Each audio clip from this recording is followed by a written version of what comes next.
Di dalam kitab Wahyul Qalam diceritakan cerita zaman dulu. Cerita ada seorang yang namanya Abu Sayyad. Dia sempat bangkrut, sudah nggak punya apa-apa. Istrinya menangis, anaknya menangis di rumah. Dia seorang nelayan. Akhirnya dia berangkat ke seorang guru. Dia ngomong sama gurunya, aku punya masalah secara ekonomi ini, keluargaku sudah nangis-nangis. Apa oke, kata gurunya. Gurunya sholat 2 rakaat, minta sama Allah, kemudian berangkat ke pantai. Coba engkau lemparkan jaring jalamu.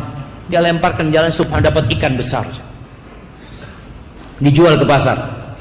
Kemudian dia belikan roti. Kalau bicara dulu jamaah, makanan itu Masya Allah nikmat yang sangat besar.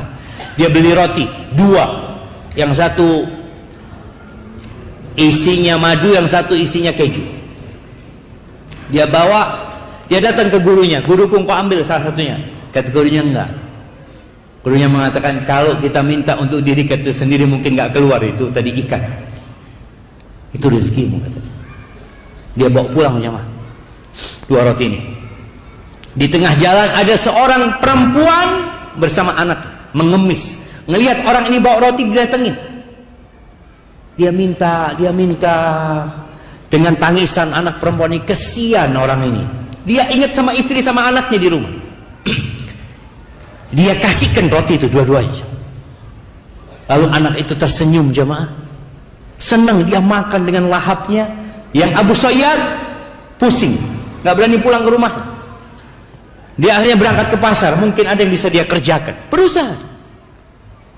Ketika dia jalan di pasar, tahu-tahu ada yang manggil-manggil. Man yadulluni ala Abi Sayyad. Siapa yang ngasih tahu aku Abu Sayyad, katanya. Abu Sayyad, kata dia. Kata orang-orang yang pasti, itu yang jalan tuh, kata dia. Dipanggil lah Abu Sayyad, kata dia. Ada apa engkau, kata dia.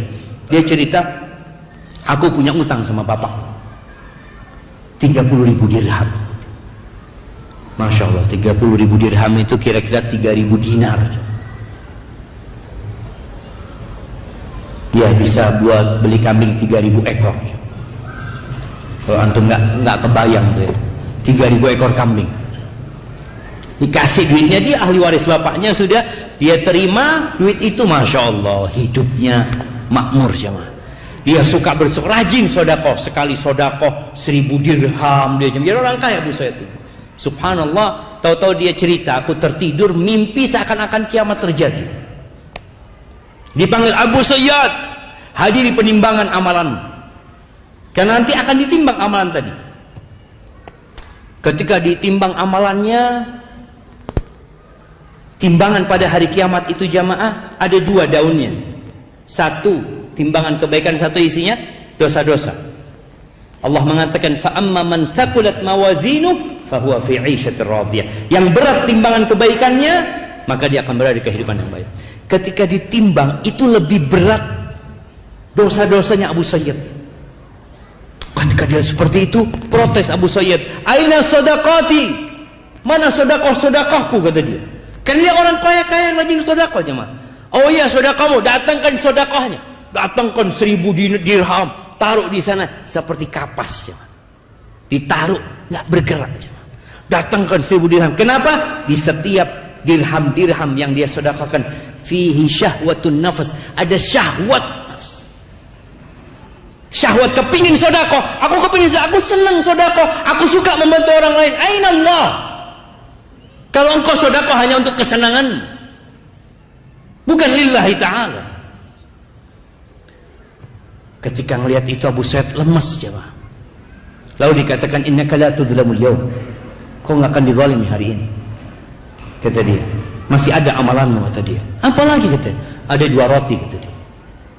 Kata Abu Sayyid, 1.000 dirham aja enggak ada. Beratnya apa artinya 2 roti itu? Ditaruh roti itu jemaah. Itu timbangan jadi sama jemaah. Dia lihat, ya Allah, kata dia. Bayangkan, sedekah yang sedikit, tapi ketika ikhlas lillahi ta'ala, yang tidak ada syahwatun nafs sama sekali di situ, jadi berat. Kemudian dia mulai optimis Abu Sayyid ini. Dan ada satu lagi amalan, senyuman perempuan, anak perempuan itu ketika engkau kasih roti. Tahu jemaah, di antara amalan yang paling dicintai Allah, sururun tudkhiluhu ila muslim. Amalan yang paling cinta Allah itu kegembiraan yang kau transfer kepada hati seorang muslim. Jadi senyumnya anak perempuan ini timbang. Ketika ditimbang jumlahnya itu jemaah, berat amalan itu jemaah. Maka ketika beramal, tolong sering kita bermuhasabah. Jangan sampai amal soleh kita ternyata nggak ada bobotnya pada hari kiamat.